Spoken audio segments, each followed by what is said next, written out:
கோடான கோடி மக்களுக்கு மத்தியில் மூசா நபி கூட்டம் இருக்கும், ஈசா நபி கூட்டம் இருக்கும், நூஹ் அலைஹிஸ்ஸலாம் கூட்டம் இருக்கும். அத்தனை கோடான கோடி மக்களுக்கு மத்தியில் உங்கள் உம்மத்தை மட்டும் நீங்கள் எப்படி அறிந்து கொள்வீங்கன்னு உடனே பெருமானார் ஸல்லல்லாஹு அலைஹி வஸல்லம் அவர்கள் சொல்லுவாங்க, அவங்களுடைய அந்த ஒளியை வைத்து நான் அறிந்து கொள்வேன் அப்படின்வாங்க. அந்த ஒளி என்ன ஒளி? ஒளி செய்த ஒளி. பிஸ்மில்லாஹிர் ரஹ்மானிர் ரஹீம். அல்லாஹு ரப்புல் ஆலமீன் உங்களுக்கும் எனக்கும் உலக முஸ்லிம்களுக்கும் அவனுடைய மிகச்சிறந்த பிரத்யேகமான ஒளியை தந்தருள்வானாக. ஒரு மூமினுடைய முகத்திலும் கல்விலும் ஒளி வந்துவிட்டால் அல்ஹம்துலில்லாஹ் உலகத்தின் வாழ்க்கையிலும் ஒரு சிறந்த அழகனாக, மறுமையின் வாழ்க்கையிலும் சிறந்த அழகனாக, அழகியாக பரிணமிக்கிறான். இந்த ஒளியை புறக்காரணிகளான மற்றவைகள் ஏற்படுத்துகிறதா அப்படின்னு சொன்னால் நிச்சயமாக ஏற்படுத்தாது. அப்படியே கொஞ்சம் ஒரு மாதிரியாக தேஜஸாக தெரிஞ்சாலும் கூட தற்காலிகமானதாக தான் இருக்குமே ஒழிய நிரந்தர ஒளியை நமக்கு அவைகள் ஏற்படுத்தாது. சில மக்களுடைய முகத்தில் கலை இழந்தே காணப்படுவார்கள். ஏன் அப்படின்னு சொல்லிட்டு பார்க்கும்போது அவங்களுக்கு அழகு கம்மியாக இருக்கும், யாரும் அவங்கள சீண்டறதுக்கு ஆள் இருக்காது.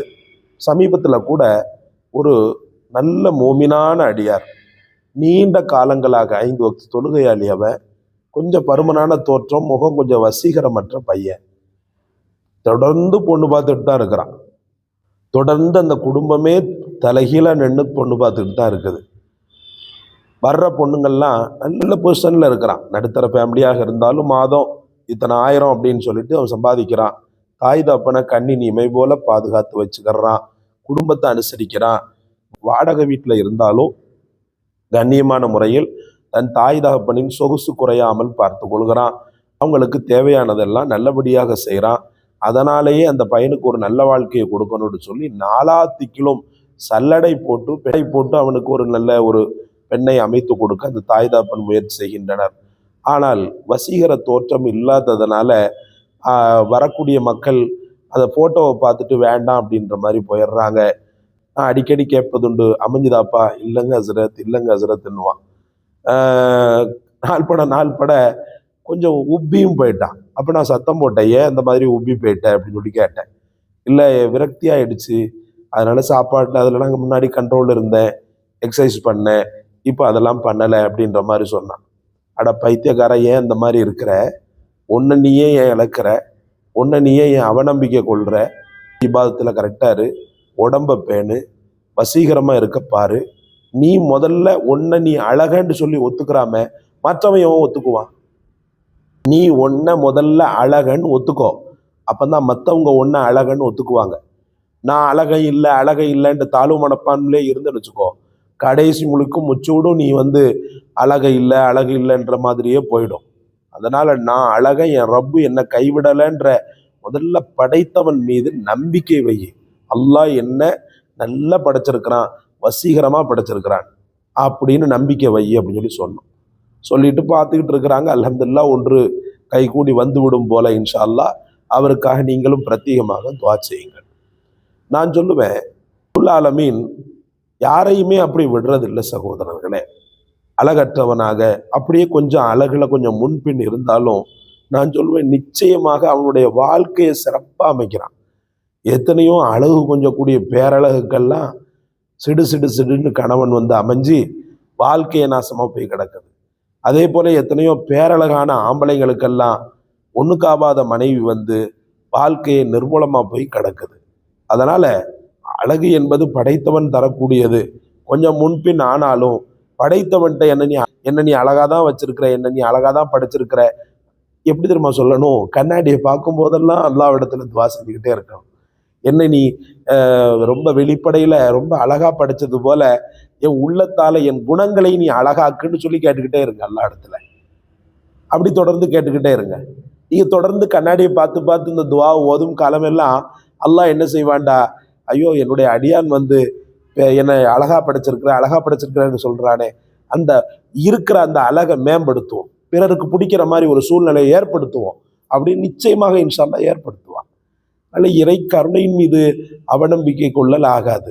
எல்லாருமே பெரிய அழகான, நாங்கள்லாம் சுமாரான கலர் தான், கேமராவுக்கு வேணால் கொஞ்சம் வெள்ளையாக தெரிகிற மாதிரி இருக்கும், மற்றபடி சுமாரான கலர் தான், ஏன்னா எங்களுக்கு மற்றபடி ஒரு இளவும் இல்லை. ஆனாலும் அல்ஹம்துலில்லாஹ், நான் அழகன், என்னை படைத்தவன் என்ன அழகா தான் படைச்சிருக்கிறான்ற அந்த கான்பிடன்ஸோட முதல்ல இருக்க பாருங்க. விரக்தியே வேண்டாம். விரக்தி வாழ்க்கையில தேவையே இல்லாத ஒன்று. சரி, ஹைர், அல்ஹம்துலில்லாஹ். அந்த ஒளியை ஏற்படுத்தக்கூடிய அகக்காரணிகள் என்ன? புறக்காரணிகள் பேரல்ல ஒளி அப்படி இப்படின்னு சொல்றாங்க இல்லையா, அதெல்லாம் வேணாம். அதெல்லாம் கெமிக்கலு, அது எந்த காலத்திலும் உபயோகமற்றது.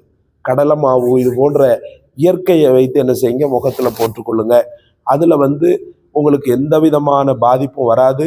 உங்களுக்கு உண்மையிலேயே தோலை என்ன செய்யணும்னு சொன்னா, அந்த தோலுடைய டோனை கொஞ்சம் ஏற்றி கொடுக்கும்.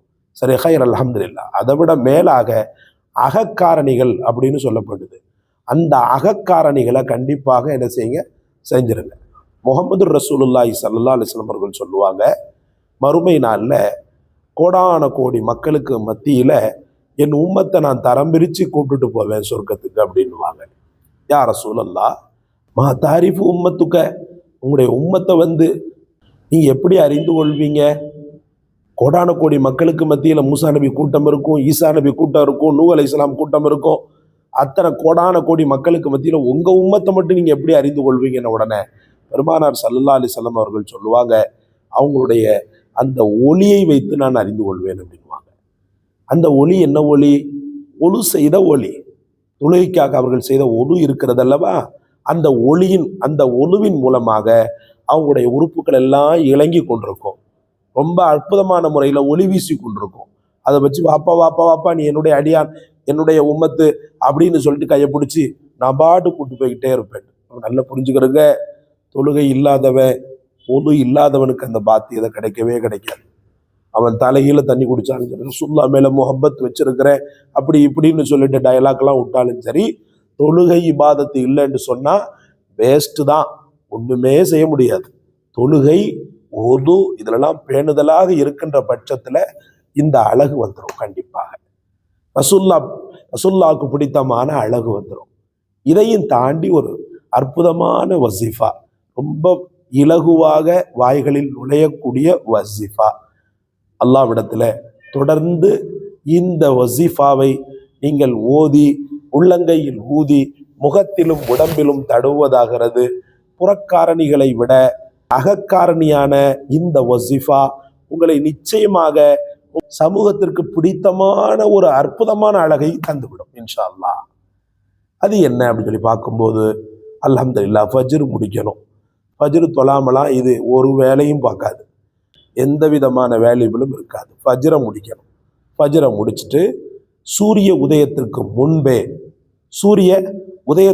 முன்பே இந்த திக்ரை இன்ஷா அல்லாஹ் நீங்கள் ஓத வேண்டும். என்ன திக்ரு? முன்பின் செலவாத்துக்களோடு அல்லாஹு நூறு சமாவாத்தி வல்லார். அவ்வளவுதான். அல்லாஹு நூறு சமாவாத்தி வல்லார், அல்லாஹு நூறு சமாவாத்தி வல் ஆர்ல, அல்லாஹு நூறு சமாவாத்தி வல்லார். வானம் பூமி அனைத்திற்கும் அல்லாஹ்தான் ஒளி அப்படின்ட்டு வரக்கூடிய இந்த இறைவனின் தெய்வ வார்த்தையை சொல்லி, இறைவனே என்னை அழகாக்கி விடு, என்னை அழகாக்கி விடு, என்னை இருவுலகத்திலும் அழகாக்கி விடு அப்படின்னு சொல்லி மனதால் உணர்ச்சியால் அவனிடத்தில் ஊஞ்சலாடுங்கள். நீங்கள் எதிர்பார்க்கும் அழகை விட அற்புதமான வசீகரத்தை உங்களுடைய ரப்பு உங்களுக்கு தரக்கூடும். ஏன்னா அவனை நீங்க பெருமைப்படுத்தினதுனால. அல்ஹம்துலில்லாஹ். இது எத்தனை முறை ஓதுவது? இந்த திக்கரை 101 முறை ஓதிக்கொள்ளுங்கள். ஓதி உடம்பெங்கும் தடவி கொள்ளுங்கள். அகத்திலும் ஒளியை தரும், புறத்திலும் ஒளியை தரும். ஒரு கல்ல, நான் அடிக்கடி சொல்வது போல, ஒரு கல்ல 2 மாங்காய். இந்த காணொளி உங்களுக்கு பிடிச்சிருக்கும்னு நினைக்கிறேன். லைக் பண்ணுங்க, ஷேர் பண்ணுங்க, சப்ஸ்கிரைப் பண்ணுங்க. எல்லாவற்றை விட மேலாக இந்த வசீஃபாவை கண்டெடுத்து தங்களுக்கு சொன்ன எமக்காக துவா செய்யுங்க. ஜஸாக் அல்லாஹ். அஸ்ஸலாமு அலைக்கும் வரஹ்மத்துல்லாஹ்.